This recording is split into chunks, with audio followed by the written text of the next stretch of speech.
आजकल कुछ ऐसे भी कथावाचक हैं, ऐसे भी धर्मगुरु हैं जो चमत्कार दिखा रहे हैं। बाबा बागेश्वर हैं, पंडोकर सरकार हैं और भी नाम बहुत सारे हैं।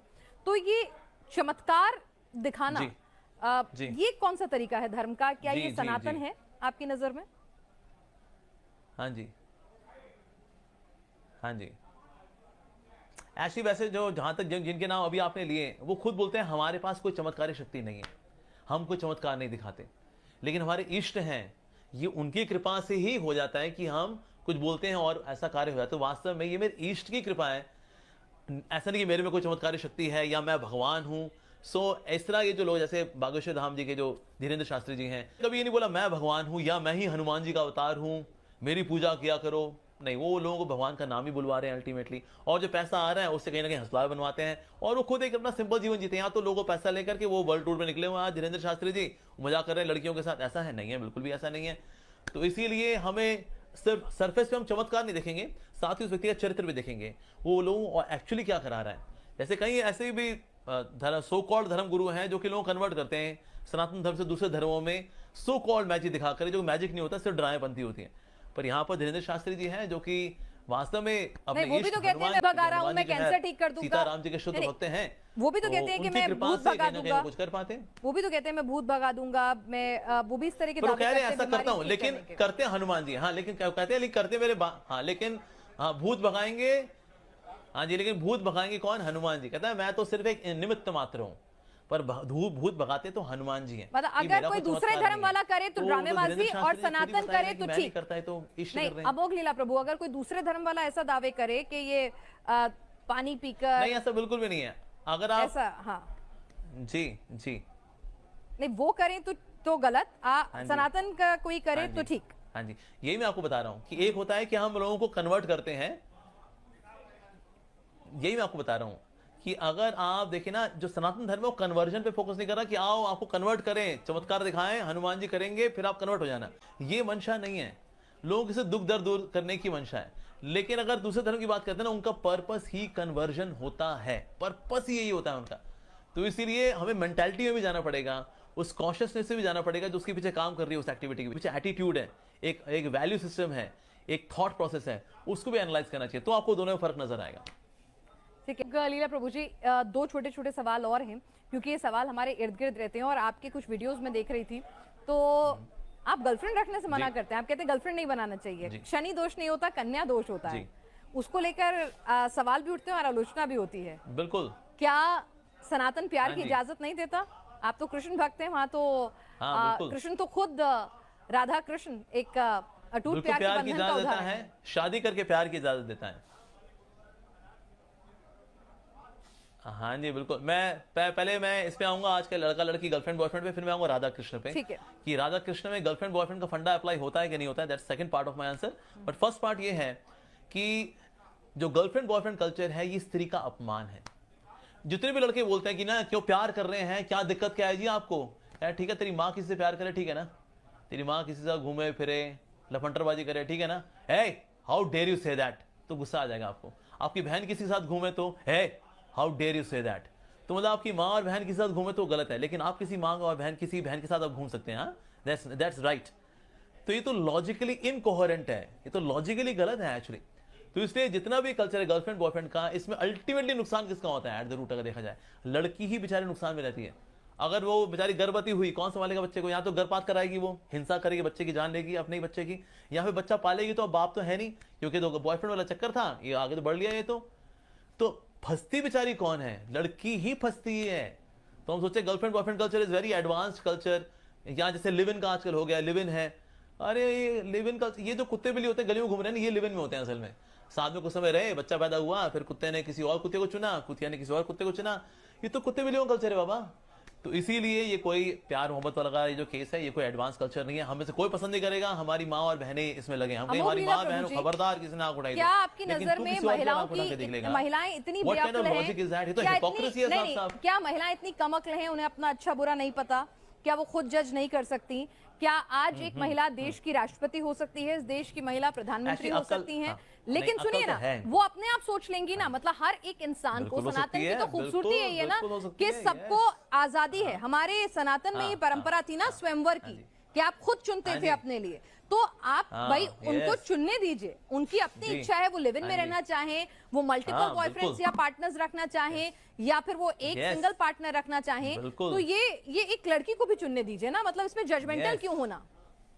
बतौर स्पिरिचुअल गुरु आप जजमेंटल क्यों हो रहे हैं कि वो लिव इन में जो रहता है वो गलत है? बिल्कुल चुने, लड़की चुने ना। नहीं, स्पिरिचुअल गुरु आप क्यों जजमेंटल हो रहे हैं? जजमेंटल नहीं हो रहे, हम तो आपको फैक्ट्स बता रहे हैं। फैक्ट्स ये बताते हैं, यूरोप के अंदर मैं आपको फैक्ट्स बता रहे हैं। अब तो यूरोप के अंदर आता है 250 million pounds are spent to take care of these बेचारी मदर्स जो लिव इन में रही, प्यार कर बैठी, उनकी चॉइस थी। फिर लड़का तो लफंटर था, वो तो आगे चला गया। अब ये अपने बच्चे को लेकर बेचारी संघर्ष कर रही है उसको पालने के लिए। अमेरिका के अंदर $350 million are spent by government to take care of these ladies. Ultimately संघर्ष तो ये बेचारी करती है ना। अब बोले नहीं उनकी चॉइस है, मर रही है तो मरने दो ना उनको। हम क्यों मरने दें? हमारे परिवार का हिस्सा है वो। ना समझी में किसी के चक्कर में आ गई बेचारी। ना समझी किसी से भी हो सकती है, लड़की से भी हो सकती है, लड़के से भी हो सकती है। तो अगर वो ना समझी में कोई भटक रही हो तो हम उसको जहां भटक, तेरी चॉइस है ये तो हम तो बल्कि हम उसको एलिनेट कर रहे हैं हम। तो इसलिए उसको बचाना चाहिए बेचारी को। नहीं तो बेचारी 35 टुकड़े होते हैं बेचारी के, फिर हम कहते हैं देखो तो गलत है, स्त्री का अपमान है।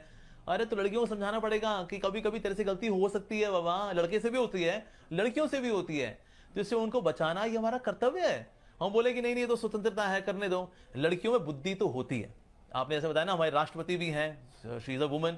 सो क्या लड़कियों बुद्धि होती है? 100% होती है, लेकिन साथ साथ में इमोशंस भी होते हैं। तो कभी कभी लड़कियों में इमोशंस उनकी बुद्धि को ढक लेते हैं। अच्छा। इसलिए बेचारी धोखे भी खाती है। दुनिया में जितने धोखे होते हैं ना, 80% लड़कियां खाती हैं। यस, क्यों? कि लड़के लफंटर हैं और ये उनके चक्कर में just because he is good looking, उसने थोड़ा कुछ खिलाया पिला, लगा हाँ ये तो बहुत ही अच्छा लड़का है, उससे फीलिंग्स में आ करके बुद्धि को ढक लिया उसके इमोशंस ने। बिकॉज इमोशनल बीइंग तो है ना लड़की, तो इसलिए कभी कभी बेचारी गलत डिसीजन ले भी बैठती है। ये तो स्टैटिस्टिक्स हम देखते हैं बेचारियां क्या होता है बेचारियों के साथ। तो हम नहीं, लड़के इमोशनल होते हैं लेकिन उनमें रैशनैलिटी ज्यादा होती है। ये तो हम सब जानते हैं। Biologically also psychologically men are more rational, ladies are more emotional. So उनमें इमोशंस है, तभी तो माँ कहलाती है। माँ का दर्जा सबसे ऊंचा क्यों है? Because she is emotional being. तो दृढ़ता लेकर के आना, हीरोइक क्वालिटी। दुर्गा भी सनातन में हुई है और काली भी सनातन में हुई है और पार्वती भी सनातन में हुई है और सीता भी सनातन में हुई है। अमोघ प्रभु एब्सोल्युटली, हाँ जी बिल्कुल जी, यस। तो हम चाहते हैं आप भी काली माँ की तरह, लक्ष्मी माँ की तरह, सरस्वती माँ की तरह यू शुड गेट मैरिड। काली माँ के हस्बैंड हैं कौन? शिव जी। लक्ष्मी माँ के हस्बैंड हैं कौन? नारायण जी। अच्छा। सीता मैया के हस्बैंड हैं कौन? राम जी। ये लिव इन में रह रही है कि किसी के साथ? आपको फॉलो करना है इनको तो फॉलो करो ना, हम तो खुद ही कह रहे हैं फॉलो करो इनको। Why are you having your own different model? फिर बाद में दुख पाती हो बेचारी। अच्छा, तो संविधान हमें जिसकी इजाजत देता है, सनातन उसकी इजाजत नहीं देता। आपकी नजर में वो, सनातन की नजर में बतौर धर्मगुरु आपकी नजर में वो ठीक नहीं है, लेकिन इस देश का संविधान है, देश संविधान से चलता है और महिला और पुरुष को अपने आप संविधान, हाँ, जीने का संविधान जो है, हाँ जी, यस यस यस, बिल्कुल जी। संविधान जो आपको जीने का हक देता है, आपको संवैधानिक अधिकार देता है कि आप एक मौलिक जीवन जिए, पवित्र जीवन जिए और किसी प्रकार के लॉ को ना तोड़ें। Living a lawful life is facilitated by संविधान। लेकिन हम लोग सिर्फ लॉफुली नहीं जीते, हमें लवफुली भी जीना चाहिए, हमें रिस्पॉन्सिबली भी जीना चाहिए, राइट। तो संविधान का इस्तेमाल करके मान लो कोई किसी के साथ बेचारी दुखी होती है, पर क्योंकि हमने, अब देखिए संविधान है क्या, संविधान के अंदर कुछ उसमें कोड्स हैं so that people remain more moral on social platform. That's the purpose of संविधान अल्टीमेटली, राइट। लेकिन हम सिर्फ सिटीजन्स नहीं है, हम लोग साथ साथ में इमोशनल ह्यूमन बीइंग्स भी हैं। तो इसलिए बेचारी कोई अगर मॉरली कहीं भटक रही हो, किसी ने उसको फंसा रहा है, उसको कॉन्स्पिरेसी कर रहा है उसके खिलाफ, हम कहें नहीं जी देखिए उसकी स्वतंत्रता है, अब कोई बात नहीं, अब भटकती है तो भटके पड़ी। संविधान के अनुसार तो ठगी कर रहे हैं ना। एज पर संविधान लिव इन में रहना देखिए वो उनकी चॉइस है। संविधान ये देखता है कि हिंसा तो नहीं हो रही ना, तो ठीक है भाई आपकी इच्छा है आप रहो, लेकिन साथ साथ में नैतिकता को भी देखना पड़ेगा, मोरालिटी को भी देखना पड़ेगा। नैतिकता को किनारे करके कोई संविधान में अगर कोई जुगाड़ ढूंढ ले अपना, दैट्स नॉट करेक्ट। संविधान का पालन भी करें, लेकिन साथ साथ में एक नैतिक जीवन भी जिए, ये भी बहुत जरूरी है। मल्ल भवन की सुखद छुअन है, चुभने वाला तीर नहीं, नैतिकता जंजीर नहीं, ये कहा जाता है। तो नैतिकता को जंजीर ना बनाइए। नैतिकता के पैमाने सबके अलग अलग हो सकते हैं। अमोघ लीला प्रभु जी, ये आपके पैमाने थे जिस पर आपने अपने विचार रखे और तमाम दर्शकों के साथ साझा किए। क्या कहता है सनातन में अपना वक्त देने के लिए आपका बहुत बहुत शुक्रिया। ये मेरे पैमाने नहीं है, ये शास्त्र के और इंसानियत के पैमाने हैं। राधा और कृष्ण की शादी हुई थी।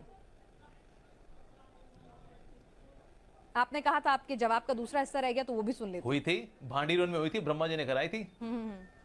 और कृष्ण जी की पत्नी का नाम था रुक्मणी। हाँ बिल्कुल जी। देखिए राधा कृष्ण है, पहली बात तो जो शादी का जो, हाँ जो रुक्मणी भी है, सत्यभामा भी है, उनकी 16,108 पत्नियां हैं।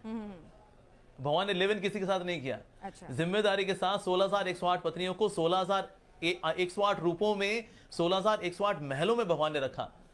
तो अगर कोई व्यक्ति भगवान के ऐसा कैपेबल हो, व्हाई नॉट? आप बिल्कुल, आप you can have multiple partners, but he did not have live in with anyone. So Radha Krishna जो है वो साधारण, पहली बात तो लड़का लड़की नहीं है। जैसे हम लोग बायोलॉजिकल मेल बायोलॉजिकल फीमेल होते हैं, तो भगवान बायोलॉजिकल मेल और राधा जी बायोलॉजिकल फीमेल नहीं। गोविंदम आदि पुरुषम तमहम भजामि। ब्रह्मा जी कह रहे हैं हे गोविंद आप तो आदि पुरुष हैं, और राधा जी कौन है? आदि शक्ति हैं। तो शक्ति और शक्तिमान को हालांकि विवाह की आवश्यकता नहीं है, because they are on different platform of existence. लेकिन फिर भी शिक्षा देने के लिए भांडीर वन में भगवान ने ब्रह्मा जी के द्वारा, who can be better please then Brahma ji, Radha Krishna विवाह हुआ भी है। हालांकि उनको विवाह की आवश्यकता नहीं है। सोचे मैं लिव इन को I can justify coating Radha and Krishna, लेकिन राधा कृष्ण तो लिव इन में नहीं रह के हम कॉन्ट्रैक्ट में करेंगे, 1 महीना रहेंगे, 6 महीना रहेंगे, उसका तू अपने रास्ते में अपने रास्ते। क्या ऐसा हुआ? नहीं, ऐसा बिल्कुल भी नहीं है। ठीक है, भगवान को विवाह की आवश्यकता नहीं होती। ये सनातन ही है जो कहता है कि हर शख्स के अंदर ईश्वर का